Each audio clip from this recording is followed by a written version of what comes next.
आइए आज मैं आपको चुड़ैलों की कहानी सुनाती हूँ। एक गांव था जहाँ पे एक जंगल था। वहाँ पे 4 चुड़ैलों का बसेरा था। वो लोग दूसरों को मार के अपना खा के गुजारा करते थे, लेकिन कई दिनों से किसी के ना आने से उन लोग को परेशानी हो रही थी, क्योंकि उन लोग का पेट नहीं भर रहा था। सबको पता चल चुका था कि वहाँ पे चुड़ैलें रहती हैं, जिसके कारण वहाँ पे सबने अपना आना जाना बंद कर दिया था, क्योंकि जो भी उस जंगल में जाता वापस नहीं आता। वो सब चुड़ैलें उन्हें मार के खा जाती थी। सब आपस में बातें कर रही थी, अगर ऐसा ही चलता रहा तो हम कैसे अपना गुजारा करेंगे, कैसे खाएंगे। तो उसमें एक बोलती है कि ऐसा है, अब हमें जंगल छोड़ के शहर में जाना चाहिए। वहाँ पे जाएंगे तो शायद हमें खाने को मिल जाए अपना। तो उसमें कहती हैं कि हम वहाँ कैसे जा सकते हैं। कहती हैं क्यों नहीं जा सकते, हम अपना वेशभूषा बदल लेंगे, जिससे कोई हमें पहचान नहीं पाएगा कि हम चुड़ैल हैं। बोलती हैं हाँ, ये बात तो सही है।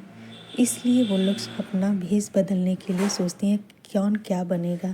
तभी उसमें एक माँ बनती हैं, 2 जुड़वा बहनें बनती हैं और एक छोटी लड़की बनती है कि हम यही वेशभूषा बना के अपना शहर में जाएंगे। बोलती हैं हाँ, हमें कोई पहचान भी नहीं पाएगा। हम तो अपने आप को ही नहीं पहचान पा रहे हैं कि हम लोग चुड़ैल हैं, तो दूसरा कोई क्या पहचानेगा। वहाँ हम जाएंगे शहर में, किसी अकेले आदमी को खोजेंगे, इंसान को, कि जिसे आसानी हो मार के खाना। तो वो लोग सोचती हैं कि ऐसे कैसे हम लोग पता कर पाएंगे। तो बोले इसके लिए शहर जाती हैं। वहाँ पे वो बोलती हैं हम लोग अलग अलग जगह जाते हैं, जिसको भी जैसा घर मिले बता दिए ना, हम लोग वहीं पे अपना डेरा डाल लेंगे और रात में मार के खा के निकल के चले जाएंगे। तो बोलती हैं ठीक है, इसके लिए तो बहुत मेहनत करना पड़ेगा। बोलती चलो जल्दी तुम लोग अपना खोजो कहाँ पे कौन कौन रहता है। तो उसमें से उसकी माँ बोलती है ये ठीक रहेगा। तो बोले हाँ, क्यों नहीं रहेगा, लोग मिल जाएंगे। तभी एक घर में एक बूढ़ी औरत अकेले मिलती है। बोलती हैं आप लोग यहाँ क्या करने आए हैं, आप लोग को क्या मदद की ज़रूरत है, आप लोग कहाँ से आए हैं। तो वो लोग बोलती हैं कि हम लोग गांव से आए हैं, हमें यहाँ रहने के लिए जगह चाहिए। अगर आपको कोई दिक्कत ना हो तो हमें किराए पे मकान दे दीजिए। तो उसमें से बोलती है ठीक है, हम तो देने को दे देंगे, पर हम किराए पे मकान नहीं देते हैं। अगर आप चाहें तो आज रात यहाँ पे रुक सकते हैं। बोलती हैं ठीक है, हम लोग आज रात के लिए ही रुक जाते हैं यहाँ पे। अगर आपको कोई दिक्कत ना हो, कल सुबह हम कहीं और जाके मकान खोज लेंगे रहने के लिए, क्योंकि मेरी 2 बेटियाँ हैं, मैं रात में इन लोग को लेके कहाँ जाऊँगी, आप समझ सकती हैं। तो बोली रही ठीक है, मैं तो बोल रही हूँ आज आप लोग रहिए।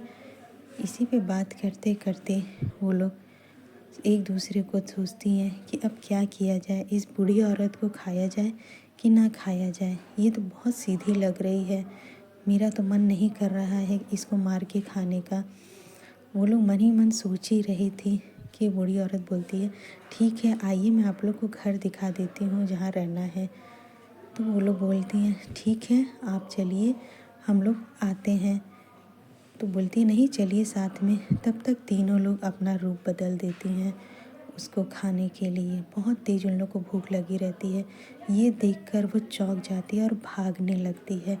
इसी पे एक चुड़ैल उसको मारने के लिए पैर उठाती है और उसको मार मार के गिराती है कि आज हम इसे खाएंगे। तीनों उसके पास जाके बैठ जाती हैं, पर वो लोग सोचने लगती हैं कि बूढ़ी औरत तो बहुत अच्छी है, हमें रहने के लिए जगह दे रही थी, तो हम इसे कैसे मार के खा सकते हैं, ये ठीक नहीं है, हमें कहीं और चलना चाहिए। देखो बूढ़ी है, कुछ दिन बाद खुद ही मर जाएगी, क्यों हम लोग खाएं इसको, जाने देते हैं। यही सब सोच के तीनों लोग वहाँ से चली जाती हैं। वो बूढ़ी औरत वहीं पे बेहोश पड़ी रहती है वो फिर देखती है कि क्या कोई है कि नहीं आसपास। उठ के उसको कोई नहीं दिखता है। वो इधर उधर देखती रहती है। उसको बहुत डर लगता है कि सब चुड़ैल थी, मैं चुड़ैलों से बात कर रही थी। उसको कुछ समझ में नहीं आता है। इतनी वो डरी रहती है कि इधर उधर देखती रहती है कि कहीं वो मेरे आसपास तो नहीं है। बेचारी डर के मारे इधर उधर देखती है। तभी वो लोग अपने जंगल में चली जाती हैं। सब कहती हैं ये हम लोग क्या कर रहे हैं, शहर में जाके लोगों को मार के खाएंगे तो कोई नहीं बचेगा। हम लोग कैसे अपना गुजारा करेंगे, हम लोग अपने पेट के लिए दूसरे को कैसे मार के खा सकते हैं। जाने दो, ऐसा है कि हम लोग यहीं रहेंगे। अगर कोई आया तो ठीक है, नहीं आया तो हम खुद ही अपने आप मर जाएंगे, जिससे दूसरों की ज़िंदगी तो बचेगी। यही लोग चारों लोग आपस में बात करती रहती हैं कि उस बूढ़ी औरत को मारने में अच्छा नहीं लग रहा था। वो हमें सहारा दे रही थी रहने के लिए और हम उसे मार के खाते अच्छा नहीं लगता। यही सब सोच के वो लोग अपना उसी जंगल में फिर से बसेरा